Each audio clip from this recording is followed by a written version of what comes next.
And there's a new book out that you're going to want to check out. It's by Senator Bernie Sanders. It's called Our Revolution.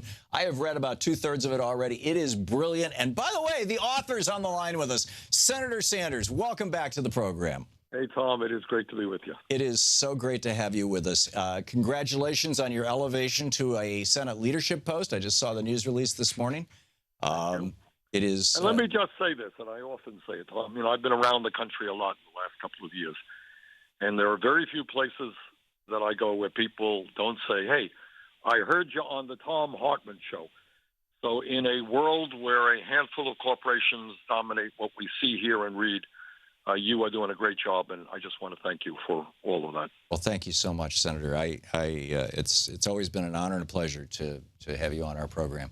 So we just have 10 minutes here. This is, by the way, for our listeners and viewers, this is not a Brunch with Bernie hour. This is Bernie is on as a guest. He's got a million things to do.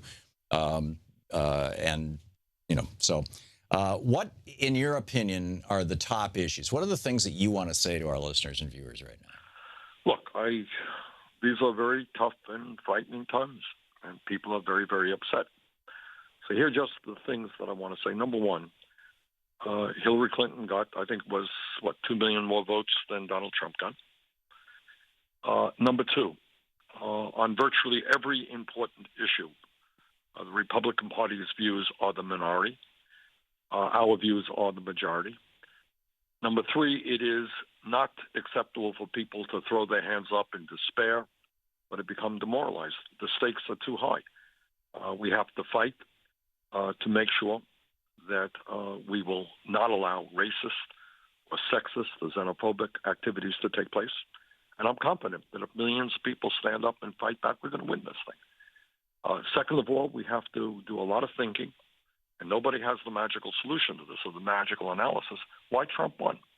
But I'll tell you what I think, and I don't know how many people will agree with me or not, but you got a guy, very unconventional, who comes forward and says, I hear the pain of working Americans.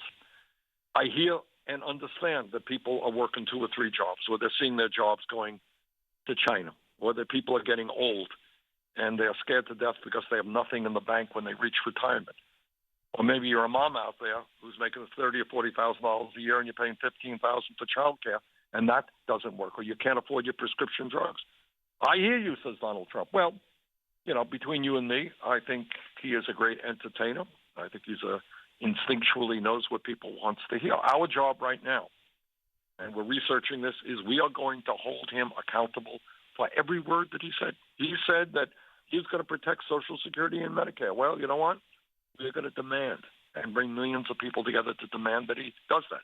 He said he wants a new trade policy. Well, we're going to work with him on a trade policy which does not represent the needs of Wall Street or the drug companies, but represents the needs of working Americans. But bottom line is, we are going to present an agenda that works for working families, for low-income people, for people living in poverty, and we are going to fight to bring about that agenda. And second of all, we are going to mobilize people to oppose any and all efforts against racist or sexist or homophobic or xenophobic policies.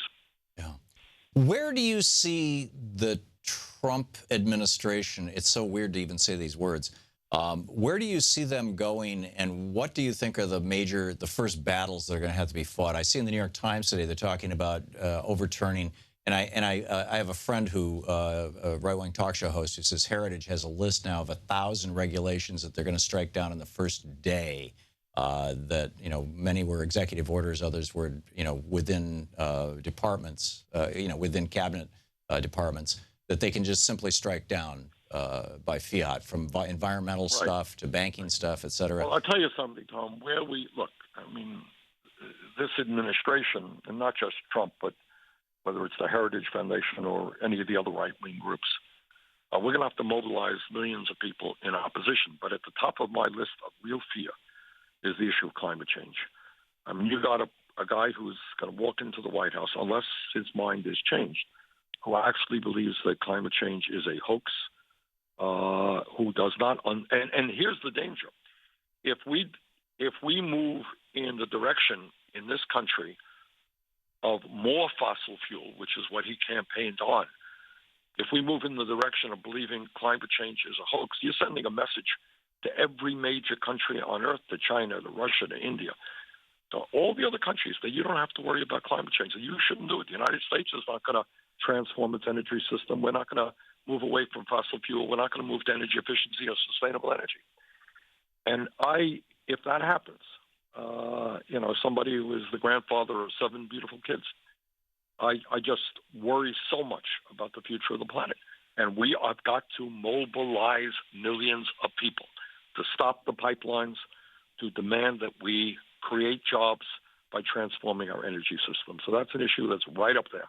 Yeah. That concerns me deeply. The title of your book is Our Revolution. It's also the organization that you spawned. I don't know what the right word is. Right.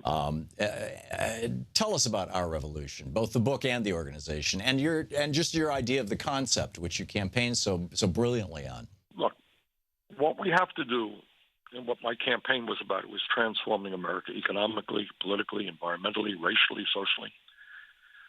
And what Our Revolution, the organization, is about is encouraging people to get involved in politics.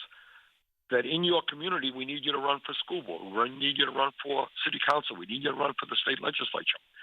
I am, by law, not able to be involved in the day-to-day activities of Our Revolution, but I can tell you that Our Revolution supported over 100 candidates from school board to the United States Senate.